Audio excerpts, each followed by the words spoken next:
Listen to me, I said this is a real situation and the government has to do something about it. What are you trying to insinuate? All these people looting Nigeria's money? This is Nigeria Info, in the heart of Nigeria. 92.3, we are Nigeria Info. We give the facts. News entirely. We give the evidence. Just to keep you informed. News, weather, and I get my information top of the hour every hour. 92.3 Nigeria Info. And now, hard facts. Hard facts with Dion.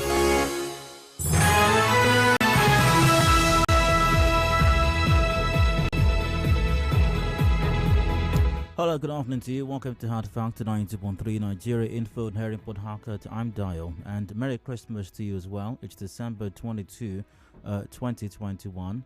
It's good. It's close to the end of the year. Christmas is here as well, just a couple of days away before it's actually Christmas Day. But it is the Christmas season already, and I hope that you're having a swell time as it is. In spite of everything else, I hope you're making the most of the holiday season and spreading some cheer, and it would help also be a great thing if you could also spread some cheer. I hope it gets to you, but the cheer doesn't just go around except somebody or people spread it. All right, so if somebody else is going to get some cheer, you have to spread it, and hopefully other persons will spread some cheer your way as well. Welcome once again. Now from now until about 7 o'clock, we get the conversation going. Quite a few matters up for discussion today, and you are very welcome to join in.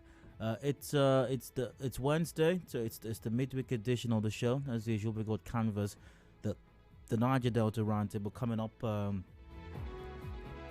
in the 4 o'clock hour, brought to you by SPDC as we discuss the progressive development of the Niger Delta region. Today on Canvas and Now, we're discussing end-of-year security that works. That's end-of-year security that works. I'll be speaking with Sir Chijioke Tasie, who's the chairman of the board of Pentagon Securities Limited, one of Nigeria's top private security companies. He will join me for that conversation in the 4 o'clock hour. That takes us to 5. We've got the news update at 5 p.m.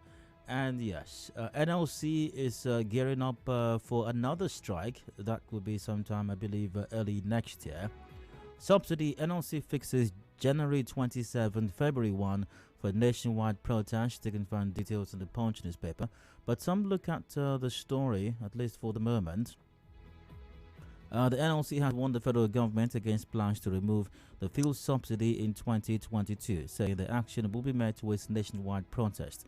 Congress said the planned rallies would commence without warning should the FG announce new fuel prices next year.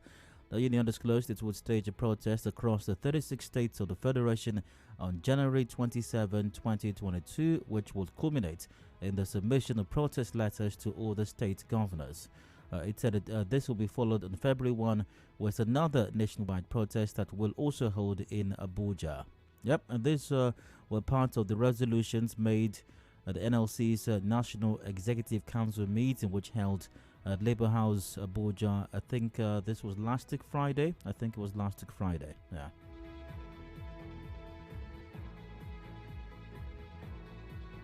Anyways, there you have it. So the NLC is gearing up for a showdown with the federal government, well, with all governments next year if fuel subsidy is removed. Should NLC embark on a strike to protest petrol subsidy removal? Is it in the interest of the country? There's been plenty of talk about subsidy and how its removal is inevitable.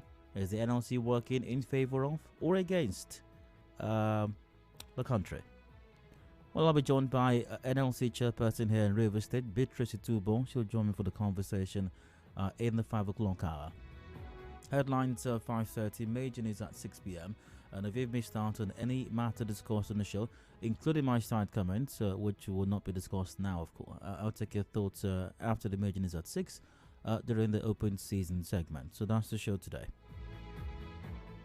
Let's get right to it then, starting with today's side comments, random stories, and random sources that I came across as I checked out the news today.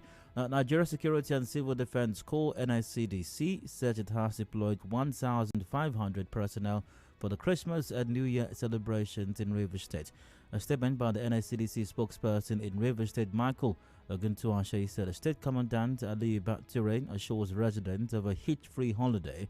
The statement also advised residents against storing illegally refined petroleum products to avoid fire disaster. It further advised against night movement and indiscriminate use of firecrackers in residential areas. The statement said defaulters will be arrested. I'd like to thank on behalf of the good people of Rivers State, I'd like to thank the NSCDC for the advice that has been given. But I would also like to, on behalf of rational thinking minds in Rivers State, I'd like to also advise the NSCDC. So if you come across illegally refined products anywhere, whether it's in residential areas, whether it's at illegal refineries, aka fire dump sites, or wherever it is, if you come across any of these illegal products, refined or unrefined, please do not blow them up. Okay? NSCDC, be advised. Do not blow them up. Do not burn them. You might think you're doing something sensible, but in actual fact, you are not. Because you are contributing to the environmental pollution that we are struggling and dealing with at the moment, aka suits. So please be advised, there's no sense in it. Stop doing it. And I'm sure that contrary to what where is that again? I think it was the State Commandant Ali Bature who recently was citing some court judgment. I'm sure there is no court judgment that orders the NSCDC to pollute and destroy the environment. So please desist from doing that this holiday season or any other season for that matter.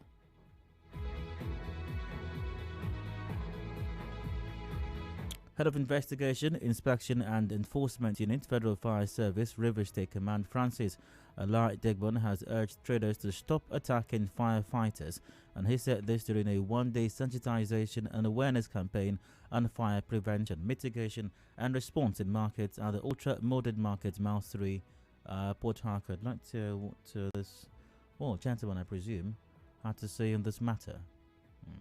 Wait, just a moment. Should be 21. Aha, here we are.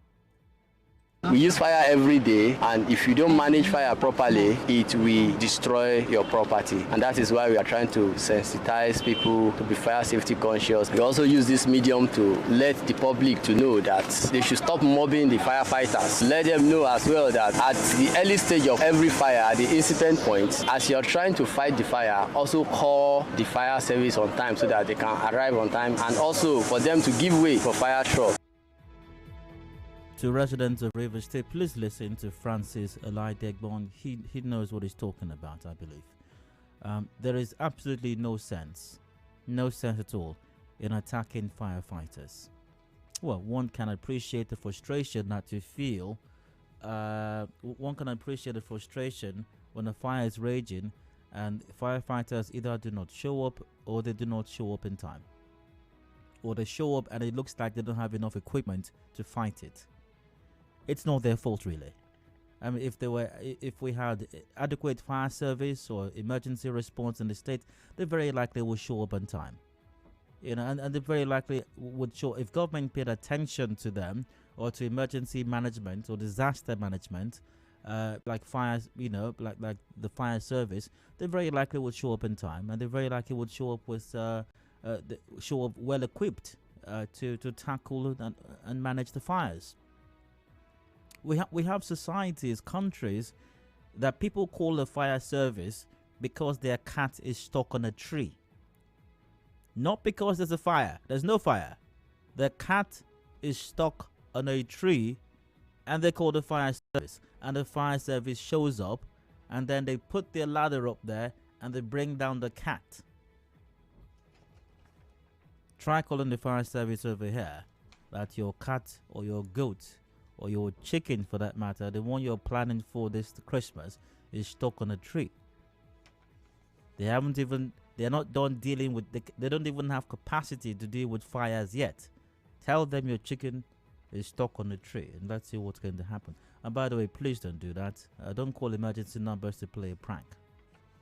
But you can imagine what's going to happen if you were to do that.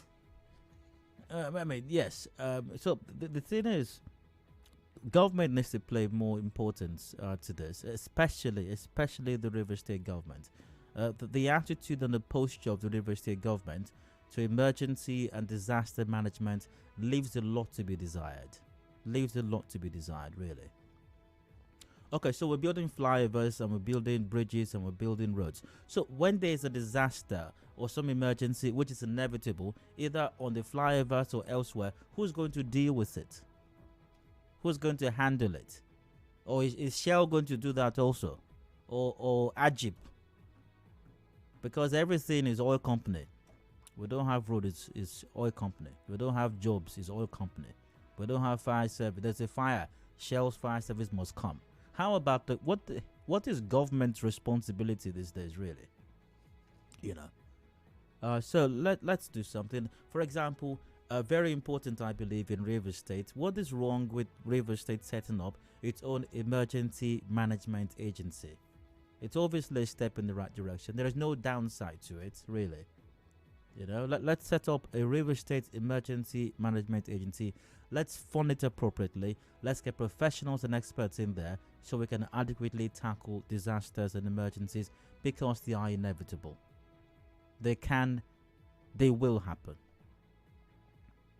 And once again, remember, please, when they do show up to tackle fires or the emergencies in your vicinities or your localities, please do not attack them. There's not much that they can do. They're working with what they have.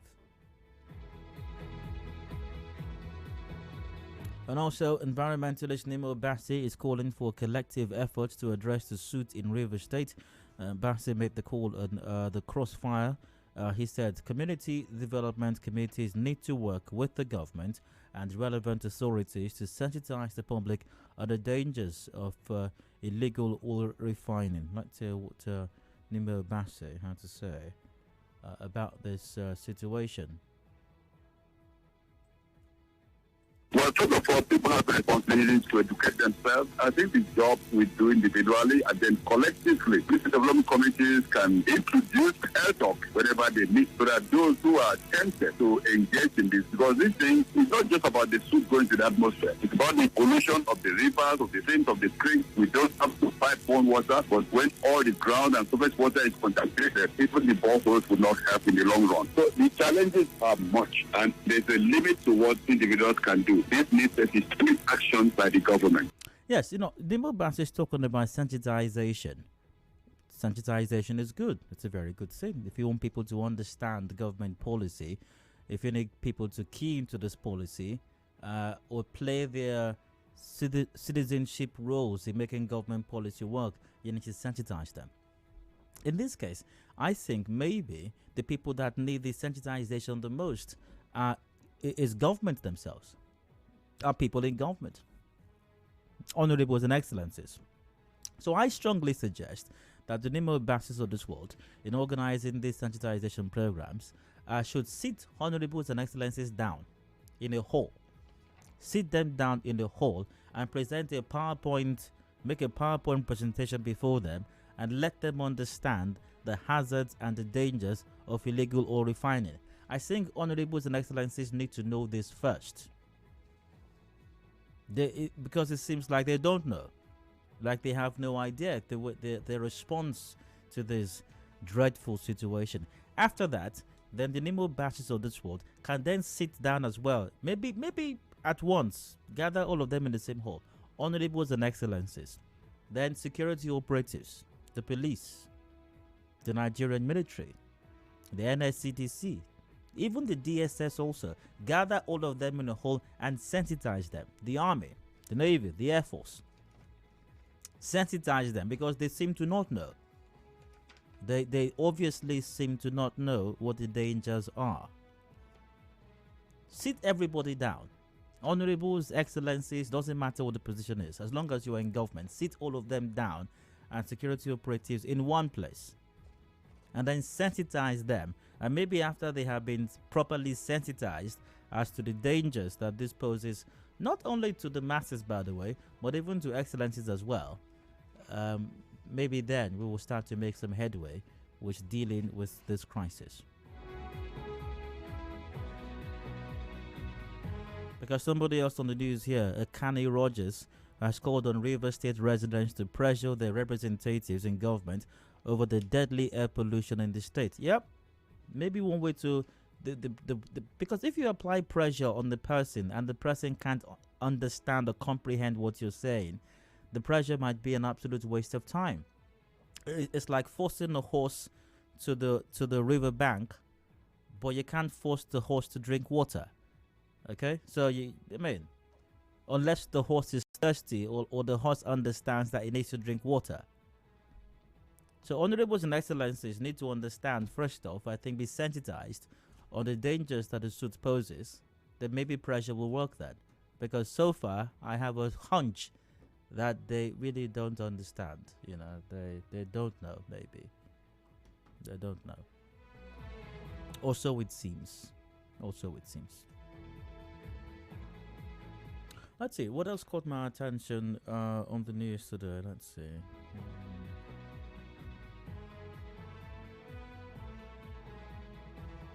I think that there may have been something else. Just a moment or two while I take a quick look at that.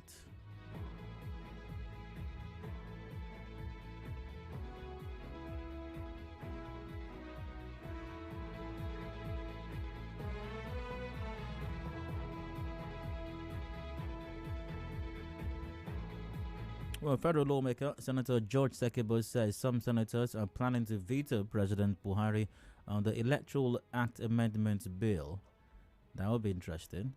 He said they have compiled 73 signatures to veto the president. The 109-member Senate will require a two-thirds majority to veto the bill into law. That would definitely be interesting. Even though personally, I could be wrong, but I personally do not see that happening. I kind of don't see that happening though, but let's see how it goes, I suppose.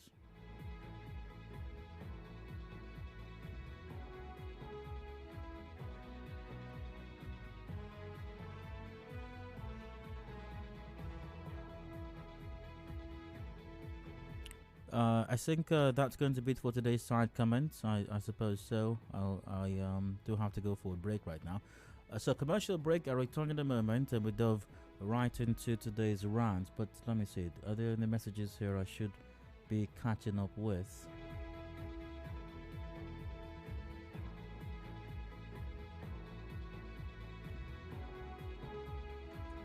Via WhatsApp. Hope NOCDC has liked to listen to your advice. That's some good news. I very much hope so as well. I will go for a commercial break now. The rant comes up afterwards. Please stay tuned.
connect you to the world. We connect you to the vicinity. We are Nigeria Info. Listen to me, I said this is a real situation and the government has to do something about it. What are you trying to insinuate? All these people looting Nigeria's money? You think This is Nigeria Info, in the heart of Nigeria. 92.3. We are Nigeria Info.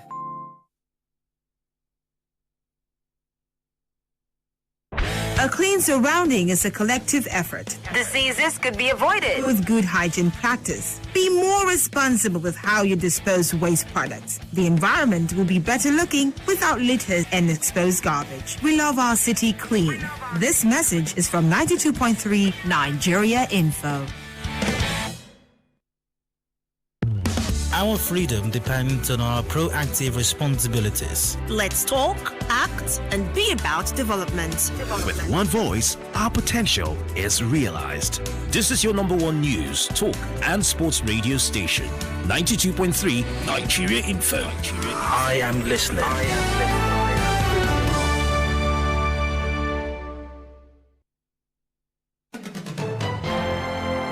We connect you to the world. We connect you to the vicinity.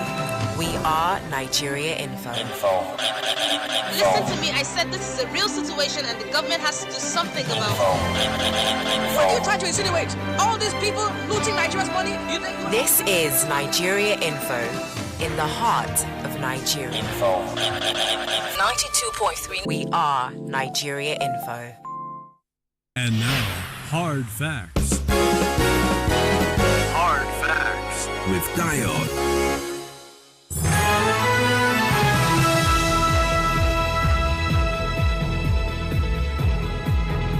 Welcome back. It is Hard Facts 91.3 Nigeria Info and Harcourt Harcourt. I'm Dio. I'd like to rant for just a bit. I got something in my mind. I'm expressing some thoughts in it. You're very welcome to express your thoughts in mine all the way till 4 p.m. Now, let's I'd like to take you back a little bit to some item that was on our news. It was on the 16th of December. That was a couple of weeks ago, I suppose, and here's the said news item. A magistrate with the Rivers State Judiciary, Collins Ali, has advised that magistrates include other detention facilities in its monthly visits to police detention centers. Mr. Ali gave the advice while delivering his lecture at the one-day workshop and quarterly meeting of the members of the Rivers State Administration of Criminal Justice Council. He said that detention centers of the DSS, EFCC, and NDLEA, among others, should be included in the magistrate's monthly visits. Let's hear what this magistrate had to say. I think it was on the 15th or so that this event happened, but I'm reading from this bulletin on the 16th, so just a moment. Here's what he had to say there.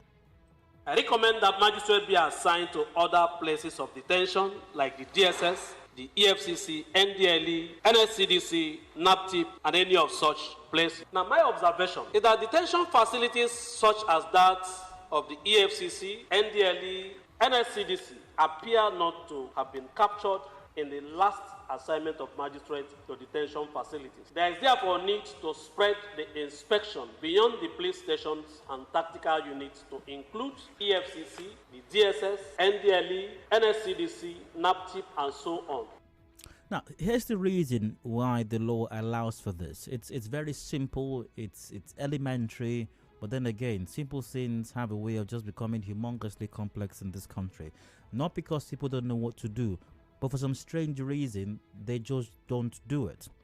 Now, we have a situation in the country where security operatives, because they have uniforms and they have guns, and they have a place called stations or detention or holding centers or even prison cells, believe that they can lord it over people, act like criminals, detain people illegally just for the purpose of extorting money from them. In other words, stealing from them, basically. It's basically robbery.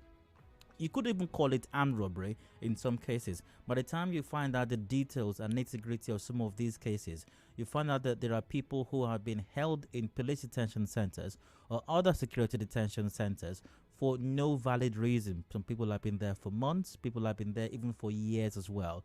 They've not been taken to court for any trial. Some of them possibly were taken to court once and then were returned by magistrates, and they're waiting for advice of the DPP that never comes, sometimes for months, sometimes even for years. And the rights of these people have been thoroughly violated because some police officer somewhere, some unscrupulous criminal who managed to get into the police, the Nigeria police force, could not get, I don't know, whatever amount of money was demanded from that person or from that person's relatives, family, or friends.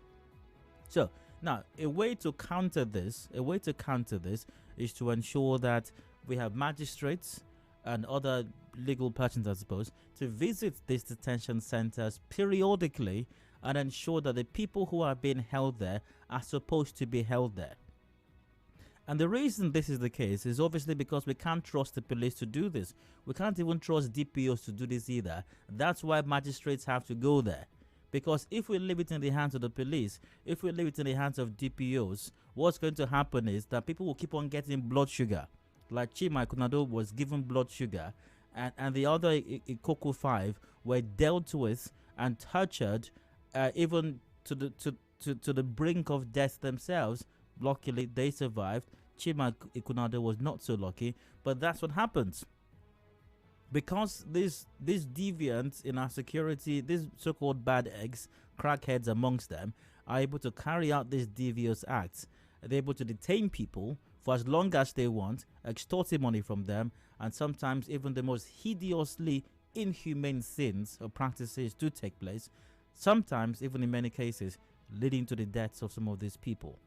And even when they don't die, they've been thoroughly dehumanized. They've been stripped of their rights, and it's just horrible. It's just a horrible mess, basically. So because we don't trust them to do the right thing, you know, DPOs inclusive, because they will tell you they don't know they were there. One wonders what they know then. So that's why we have a process like this in place. Magistrates, you go there, check these detention centers, check the people they have there, and ensure that those who are there are supposed to be there. And anybody who has been held illegally or who should not be there should be let go, should be set free. However, before I proceed, something I find quite curious here is, if a magistrate or judicial officer goes to those detention centers and finds that somebody has been held there illegally, what shouldn't there be a sanction to the person or against the person who has held that person there illegally? Shouldn't DPOs or police stations have questions or queries to answer if a person is held in your cell illegally, if a person is held there for no valid reason? Why should we just say, oh, let the person go, and that's the end of it? What happens to the rights of that person? That person has been denied their rights. That person has very likely been treated inhumanely. Should that just be the end of it? Say, oh boy, sorry, they kept you here. Yeah, you have been here for 2 years now. Sorry. Oh, you 6 months. Yeah, I'm going. Sorry, go home. Go on, give him his boxers. Sorry, where's the slippers? Find the slippers for him. Sorry, don't be angry. You have injury. Treat it though. Treat it. Use antibiotics. You'll be fine. Don't worry. God will take control. God is in charge on the throne. At least be thanking God. Be thanking God what God has done for you. If not, the magistrates came here now, you will still be there. Your mates have been there for 8 years. So thank God for your life. Thank God. Go and do Thanksgiving. It's very unfortunate indeed. But the fact of the matter is, that is what happens. Now, however, it's not all doom and gloom, because we seem to have some renewed vigor with the judiciary in Rivers State and how matters like this are being addressed and handled right now, at least if stories reaching us are anything to go by, because 27 inmates now have left the past and back to the present. Now, 27 inmates were released yesterday from the Port Harcourt Correctional Center. The Rivers State Chief Judge, Justice Simeon Amadi, freed the inmates after he conducted a jail delivery at the correctional center. We are telling, when you go back, that thing that brought you here, please make a vow that you will never do any such act that will bring you to court. Are you hearing me? Yes, sir. You have spent 9 years. We do all these things to ensure that those who are innocent don't die. But there are those who did not, like what the police are doing here. Offenses committed in the community, they go there random, arrest and this and that. That is what some of you face. Go and pick up the pieces and go on. The 9 years you all stay there shouldn't turn you to be a criminal. Some of you who commit minor offense, when you are released, you graduate from there to another level. That should not be a portion. But Chief Judge, why would that person not end up being a criminal? Why do you expect that that person would not leave after 9 years and start having criminal tendencies and criminal thoughts? A person committed no crime. Or maybe someone committed a crime in some community. Our gallant crackhead officers stormed the place and then gather everybody they can see. Sometimes in tens, sometimes in hundreds. And sweep everybody, beating them, of course, tremendously. And torturing them and pack them all to their cells. And somebody remains there in that situation, committing no crime, has no idea why he or she was even picked up in the first place, and spends 9 years there, and you don't expect this person to have criminal tendencies afterwards. How do we think in this country? Imagine the bitterness, imagine the anger, imagine the sorrow, imagine the hatred that's been sown in that person's mind, in that person's heart, that's grown over 6 months, over 1 year, over 2 years, over 3 years, over 4 years. Imagine the anger and the hatred and the bitterness for committing no crime. And then the person comes out and we're saying that, thank God, though, thank God, though. You see, this is that God has done in your life. Better thank God. What you should be doing now, you should be thanking God. Now, it's quite something, really. It's quite something. Anyways, the Chief Judge of Rivers State also ordered magistrates to stop remanding suspects in cases they do not have jurisdiction. Now, when the police bring anyone to the court, if you don't have a position, you don't have to start reminding. I think we have the circular. Make sure by tomorrow we send out the circular.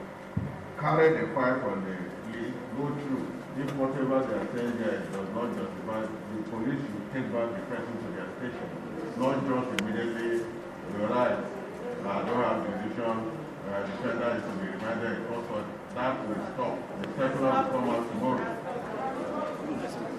I thought the people who were in the legal profession are supposed to be learned people. But the fact that you were a lawyer makes you a learned person. So if you are become a magistrate, the level of your learnedness, permit the expression, should even be a notch or at least one notch or even several notches higher. How come magistrates do not know this? That when a matter does not concern you, you should not be remanding people in prisons. And that is how also sometimes people spend 1 year, 2 years, 3 years, 4, 5 years, 9 years in prison while they are waiting for DPP's advice.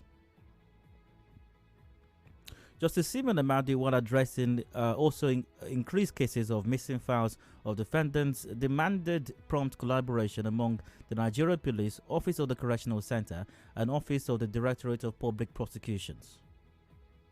Whenever you are preparing your list to forward to me and to the DPP, I would like the list to be signed and dated. I wouldn't like to be seeing this. This is not dated. This is not signed. Whoever prepares the list should append put his name, sign it. See, all the things you brought, you can write a covering letter, but that is not important. What is important, the person who prepared this list should put his name, his rank, and put his signature. I have about 3 lists emanating from here. None of them is signed. None of them is dated. Same applies to the DPP. You're a lawyer. When you are forwarding a list, try as much as date it, put your name there, and sign. Your lordship, there's a reason they won't put their names there. They can't put their names there. They know that what they have done is wrong. That's why they are afraid to put their names there. Only a person who is afraid that they've done something wrong will not append their name or signature to a document that they have prepared themselves. Our correspondent reports that some of the newly released inmates spoke on the duration of their stay and the nature of the crimes they committed. My warrant is there, and I have never been to any place since I came to. My mother is not aware, but she she's alive, but my mother applied since. I'm concerned to say, my Lord, it is my brother that has caused the plan. I found my brother at the room of Ghana. All right, the audio is a little unclear. Sorry about that. But the fact of the matter is, even as the Chief Judge himself identified, some of these people committed absolutely no crimes and yet about to spend weeks, months, and even years in detention. And we just say, go. Sorry, it is well with your soul. And ask them to not commit crimes. I hope they don't commit crimes, but if they do, maybe they might have some excuse as to venturing into crime. But we have a problem, and our focus is on dealing with that problem. And by the way, also, Justice Simeon Amadi was expected to release more than 200 inmates yesterday, but that was stalled by the increased cases of missing files and no legal advice from the DPP. That means, so we had 20-something people who were released yesterday. That means as we speak right now, we still have maybe somewhere in the region of 200 people still being held there that very likely should not be there. And we're still fine with it because we can't find files are missing and DPP did not give advice and all of that. And some people are being held illegally, some months, some years, because of missing files and DPP's lack of anything called advice. It's an unfortunate situation. At least Justice Simeon Amadi is doing something about it. But I hope that a lot more is done, and people who are responsible for illegally detaining these people should be held accountable. There must be some consequence for this. Asking them to thank God though, for what God has done in their lives cannot be the best that these people will get for the injustices that's meted out to them. On that note, anyway, round thanks to listening. Hope I didn't bore you. Let's get your take in mind. Got a few more minutes to go. Call 0817 923 0002 or 0003 or 0007. We're live on facebook.com/Nigeria Info PH, and WhatsApp is on 0809 030 6416. Via WhatsApp, good afternoon, Dash. Sometimes I just feel like the whole corruption in Nigeria is burst here in Rivers State. Almost everyone in this state compromises the norms, all in the name of what they will get, especially those who call themselves lawyers and judges who should be in the forefront of delivering laws and justice. It's most unfortunate. Hello, Hartfakt, welcome. Hello, Dara. Good afternoon and compliments of the season. Hello, go ahead. I think I want to talk about the aspect of magistrates handling matters, cases they are not supposed to do. I want to tell you that illegality pays a lot in Nigeria, as the case may be. And I don't think anything positive will come out of there, because in as much as I know, some of these magistrates have been compromised.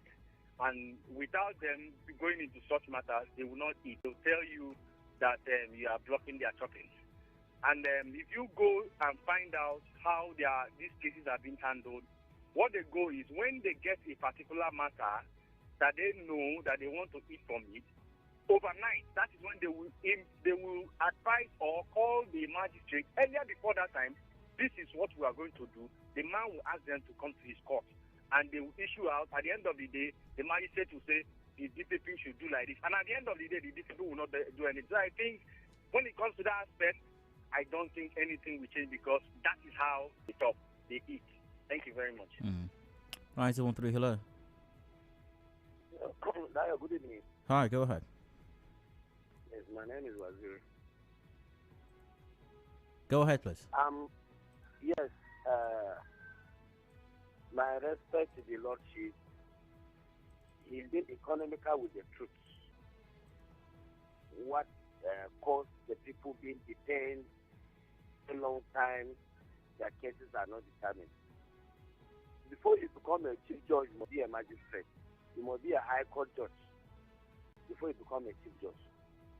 What is going on there is not every case police can open their gate and release the person, especially cases that have a complaint, especially capital offenses. You must go to the logical conclusion. They must send advice to DPP in as much as advance to come, police hand aside. If any policeman release anybody, when they petition the police, they collect money. So the problem of people being detained in prison is caused by the judges. Sometimes in a week, a judge will only sit 2 times in the whole week.